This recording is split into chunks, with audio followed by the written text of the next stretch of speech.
Alright, let's see what we got. Luckily, we don't have to work on this crusty rooftop. She says that's working.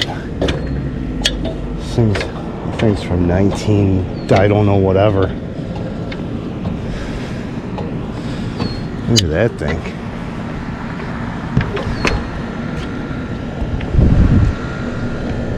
I've never even seen a carrier rooftop like that. Oh, it's from 1993.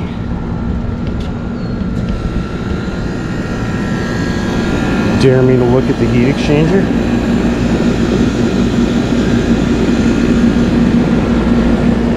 I think I will, just for fun. But we got this thing over here.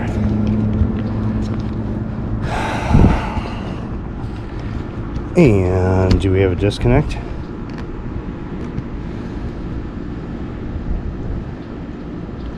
That would be a big no. How dangerous is that?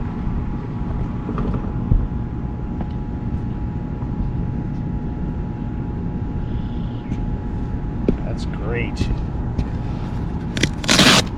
No disconnect. And I bet you we need a capacitor.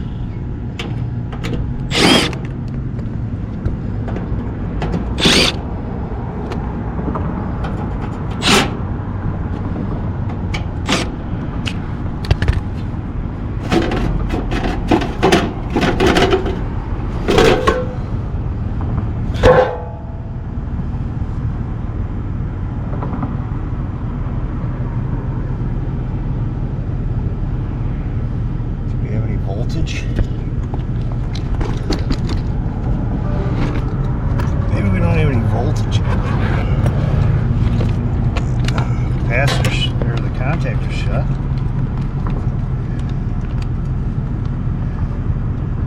So it needs a capacitor. Let's see, do I have voltage? Yes or no? And I do.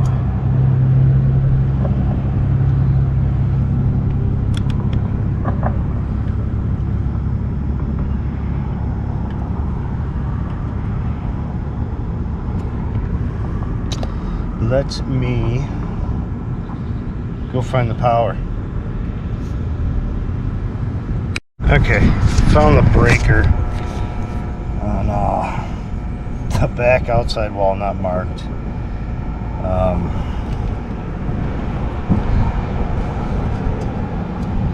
Just double check. No voltage.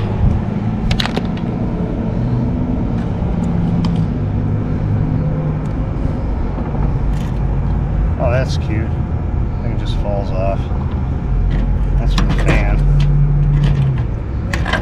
Oh, that one broke too.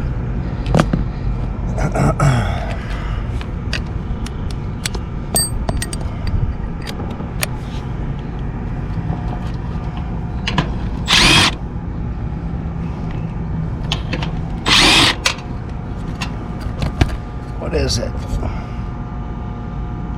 35.5. I gotta go get some steak-ons.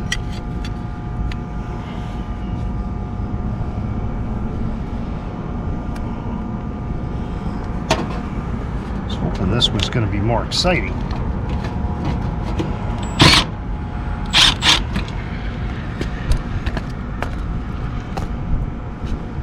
Oh, it is a stinking capacitor.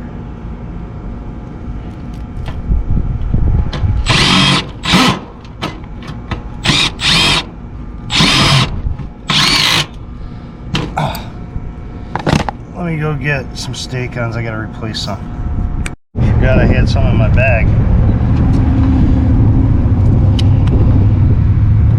So get these replaced really quick. I'm gonna get it started up. Let's see if it's beer can cold.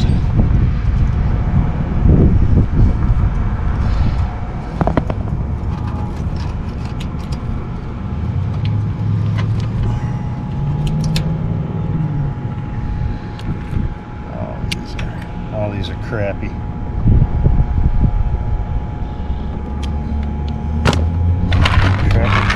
crappy.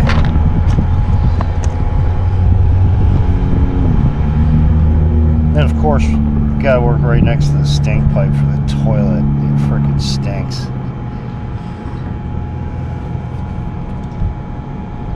It's like putting a stink pipe right by an economizer.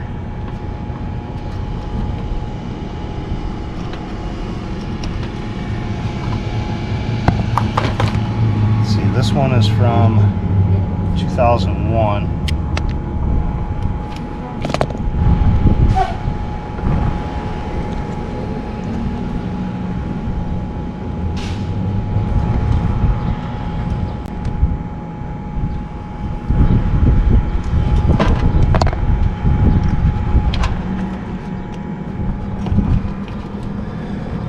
Just replace them all.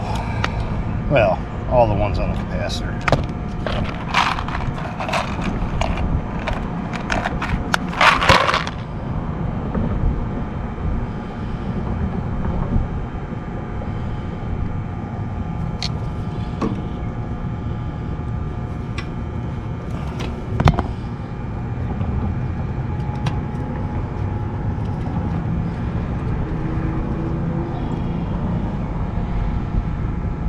Okay, let me go down and flip the switch. Now we should have some power.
Started.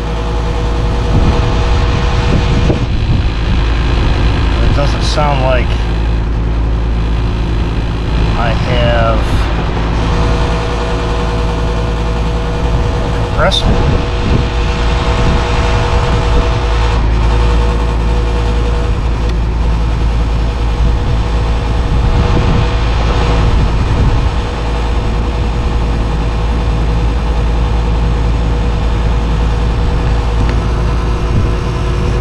Doesn't sound like I have a compressor.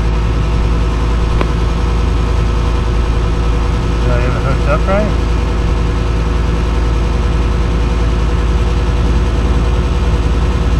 That'd be yes.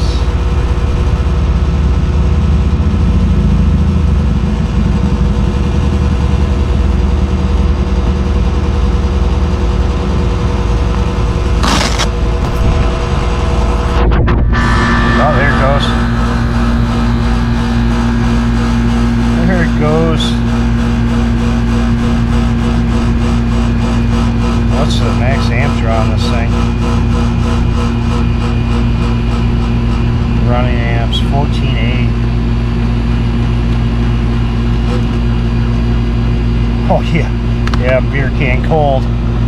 Oh yeah, she's probably overcharged. I'm telling you, when you get this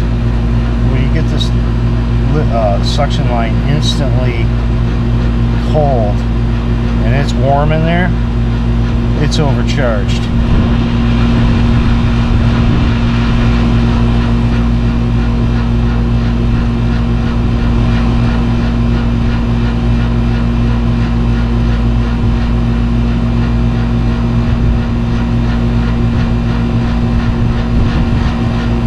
Holy crap, that thing's cold. It's like running pure. Unless I checked the filter. The filter's decent.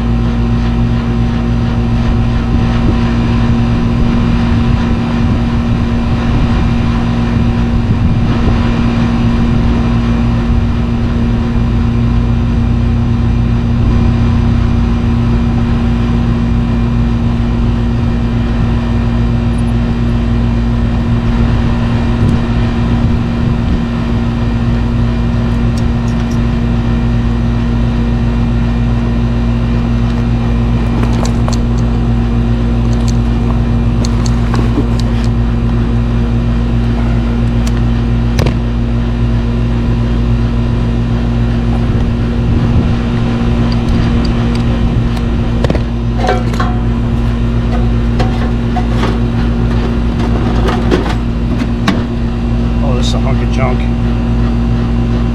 Hunk of junk.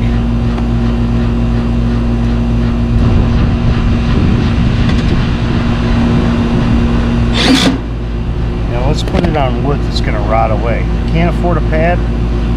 $30 pad, or whatever they cost.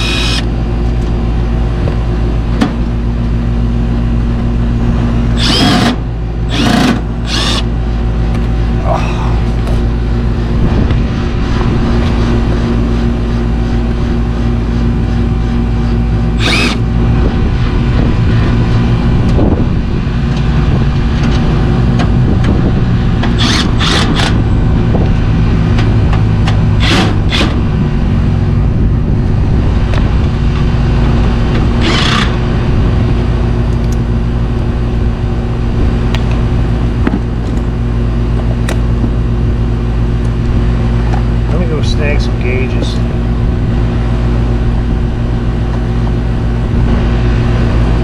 Let's see if I'm right or wrong, just by feel.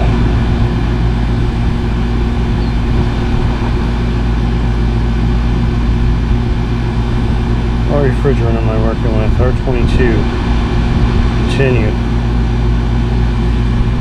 Actually, I'm wrong.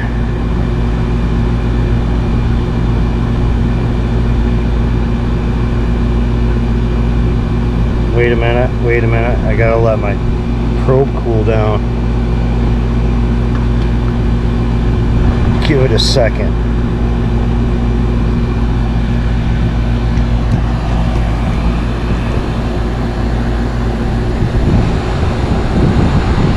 Oh, there it is.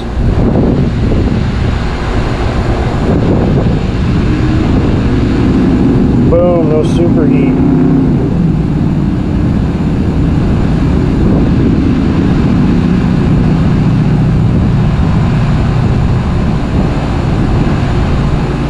Let me get a jug and I'll adjust this charge. Well, I didn't get any video of me adjusting charge or superheat, but it was overcharged because I had the owner barking at me. What's going on? What's going on? It's a little physical therapy place. And so he's talking to me on the ground and I'm on the roof. And it's kind of stupid for me to take video of that, but we did get it to about between 10 and 13 degrees superheat because it had none. It was just chugging pure refrigerant, liquid refrigerant. Didn't sound like it, but as soon as you start that thing up and that line's instantly cold on a fixed orifice, that thing is overcharged, or coil's dirty, or the filter's packed full of crap. Well, I checked the filter, didn't check the coil, but with having that high of pressure, you know, I was up in I think 70 psi, 40 degree coil, R22, with no superheat. No, that coil's not plugged. So we just adjusted the charge, got him on his way. It's probably been like that forever, but whatever. Now I know in my mind it's right.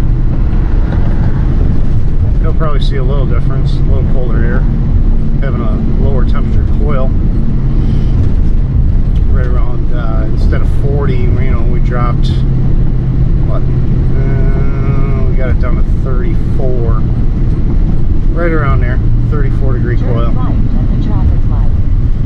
So yeah, he'll probably see a difference in outlet temperature. Once you start getting up into that 40 degree coil temperature, sometimes it just takes forever to cool. You know? But it depends. You know, on hot days, super hot inside, you might have a 40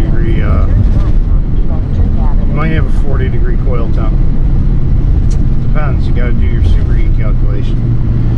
Alright guys, you know what you need to do. Like and subscribe, and I'll see you on the next one.